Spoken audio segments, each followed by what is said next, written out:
Alors, M. Boursier, aujourd'hui, vous venez d'annoncer votre candidature à la mairie de Saint-Jérôme. Tout à fait, oui. C'était quelque chose que les gens se doutaient pas mal. J'ai réfléchi longtemps avant de me porter candidat et puis pour des raisons personnelles, familiales.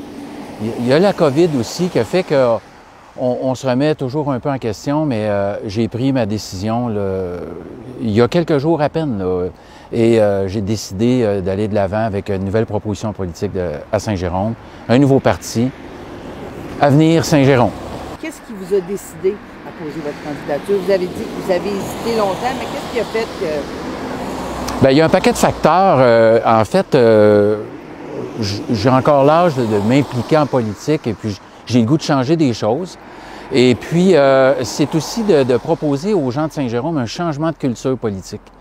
Il y a longtemps qu'on voit des conseils de ville être tout à fait d'accord avec le maire, sans opposition. Alors, la proposition que je fais, moi, évidemment, à ces gens-là qui veulent venir à l'intérieur d'Avenir Saint-Jérôme pour l'élection, c'est un vaisseau qui va nous permettre de s'en aller jusqu'après l'élection et redevenir indépendant. Indépendant de pensée, indépendant d'opinion et surtout pas de ligne de parti. Les gens sont tannés de ça, sont tannés des chicanes stériles aussi parce que tout le monde se range derrière le maire dans plusieurs municipalités pour toutes sortes de raisons. Les gens veulent entendre des conseillers s'affirmer d'eux-mêmes et être totalement indépendants. C'est ce que je vais proposer.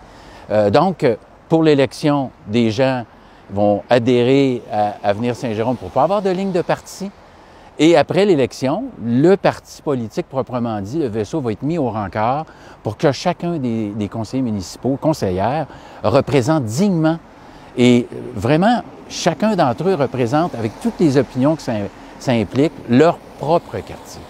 Vous ne pensez pas que le fait pas de ligne de parti, ça peut créer des débats sur la place publique? Ou... Bien, c'est tout à fait ça que ça prend.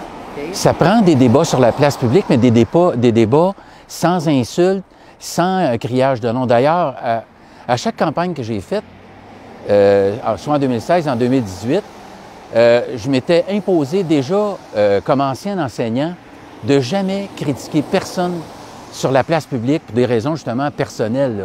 Les attaques, c'est pas mon genre. D'ailleurs, qu'est-ce que mes élèves diraient aujourd'hui, ou mes amis, ou ma famille, de me voir traiter de nom quelqu'un qui n'est pas d'accord avec moi? Il ne faut pas oublier une chose, Mme Poirier, c'est pas notre argent qu'on gère quand on est dans une ville, c'est l'argent des citoyens. Alors, justement, tous ces gens-là doivent avoir droit au chapitre, c'est-à-dire avoir une voix qui représente leurs électeurs. Alors, c'est le but du parti Avenir Saint-Jérôme. Merci.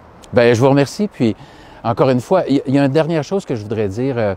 J'ai beaucoup de respect pour la résilience des gens de Saint-Jérôme.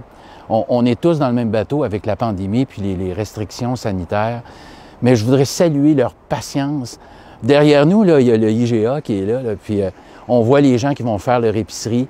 Ils font attention, ils suivent les flèches. En tout cas, ceux qui ne les suivent pas se font dire.